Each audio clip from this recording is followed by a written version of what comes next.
One of the biggest cultural phenomenons in recent years is the show Squid Game. Now, the explosive drama was watched by millions and eventually inspired a reality competition show called Squid Game: The Challenge. And if you've never heard of the shows, here is a recap. Squid Game is not like anything else on television. Think Hunger Games meets Parasite. Squid Game, the Korean killer, is officially Netflix's biggest series launch ever. The streaming service announcing the show's been seen by more than 111 million, Hoda, million fans. If you're not watching Squid Game on Netflix, what are you really watching? The series is in fact a Korean thriller, a violent dystopian tale about people deep in debt playing a bunch of children's games hoping to win millions of dollars. If they lose a game, they lose their lives. Give it up for the Circle Gang! Netflix is staging what they're calling the biggest reality competition ever, a real-life Squid Game. It is set to become a reality competition show. The prize, $4.56 million. Life that keeps me alive. You must now pick 2 players to eliminate. We're in Squid Games. Let's get real. You have been eliminated.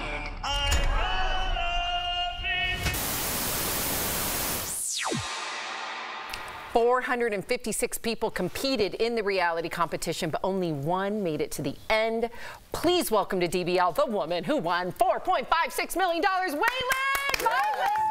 Hi.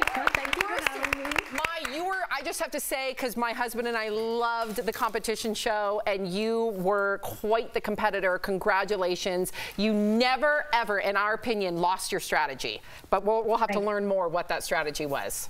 We had a strategy, and I was supposed to ask the first question. Sorry, I love the show.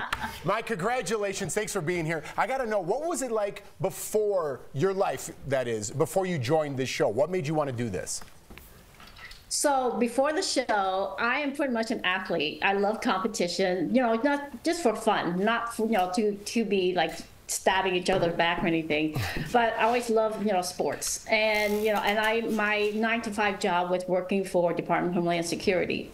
And, you know, my life is just a normal life. There's nothing, you know, thrilling about it, other than raising 2 rescue dogs, which is amazing. But, you know, prior to the Squid Game,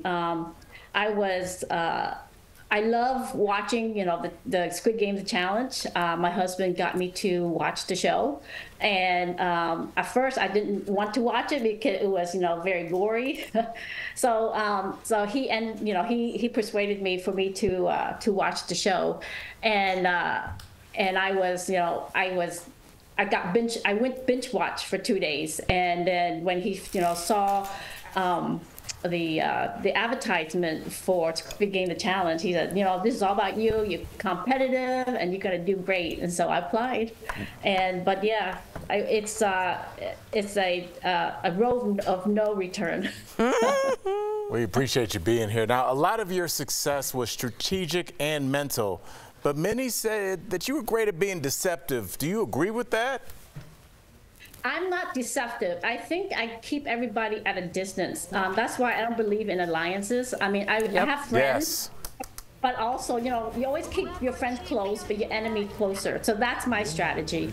And you know, at the end of the game, you have to realize this is one winner. So you have to set apart from friendship, from alliances, and all of those associations that you built throughout the whole the game. Is like it's gonna go away, you know. Even at the end, you know, Sam even said, you know, all bets are off, because, you know, there's the money's on the line, and also it's gonna be one person to win, so you have to think smartly. I love it. I mean, it sounds harsh, but I try and tell a lot of people, look, we are not friends in a competition setting. But you're not on Squid Game. We're but that's the approach you should have. She's like, we're not friends here. So I appreciate that. It seemed like it worked for you. Now, you're 55. Did you think that your age would help or hurt you in the competition? when I first applied, I kind of worried, but then, you know, if they open it to all ages, then I think I have a little chance. And when I got into the, when I first got to London, you know, when they're processing us in, and I was checking everybody out, all the players, I said, oh, okay, she's old, and, you know, oh, he's old. So I felt a little relieved to find out that there's, you know, different demographics. But no, I find that, you know, if they're gonna bring, you know, all demographic in the game, I believe that's going to be played fairly. So I think I have a chance of winning, but I never expected to win at all, because I was like, I'm just happy to be part of the players, to be, you know, to be on the game. I was also a huge fan, Mai, and you just did beautifully. You were so focused, and I was like, oh, I would have joined a group. And then I remember you saying, no, only one wins. Stop with the alliance. I think now that's why she won. All right, you won over $4.5 million, but you couldn't tell anyone, and you didn't get the money until the final episode aired. How tough was it to wait to tell anyone? It was very stressful, because I was allowed to tell one person, which was my husband, but you know, after coming home from the game, everybody was curious. It's like, so did you win? So my answer has always been eliminated, or I don't want to talk about it, and it's like, it's very stressful, and I don't want to think about it.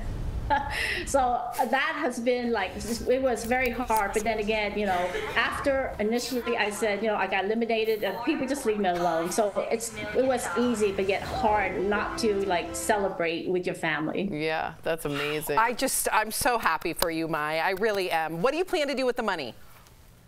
So my money is going to be to my nonprofit. I have a passion to take care or look out for the underprivileged, the abused animal, and our environment. So those are near to my heart. And you know, before even coming to this kind of money, I already help with the community. I already help with organizations like Unbound to help kids to have an education in the third world country. I belong to the Humane Society. I belong to the Paws of War for supporting troops that's stationed, you know, over the Middle East, and you know, bringing dogs home from the Middle East that, you know, they are forgotten. Yes. And also the U.S. So I mean, I belong to a lot of charities, but now I have a platform where I can actually have a nonprofit and a sanctuary where I can work with mental health person who has no family, and to be part of that sanctuary and work with animals, and that animals, you know, give back the love, and then they give back the love to the animals. So I honestly think we're gonna have to have you back just to talk about all these wonderful things. Well done. Thank you. What a great person you are. Thank you so much for joining us today, Mai. Congratulations, DBL Nation. If you think you've got what it takes to be a contestant on Squid Game, the challenge, go to squidgamecasting.com right now to enter. Thank you again, Mai.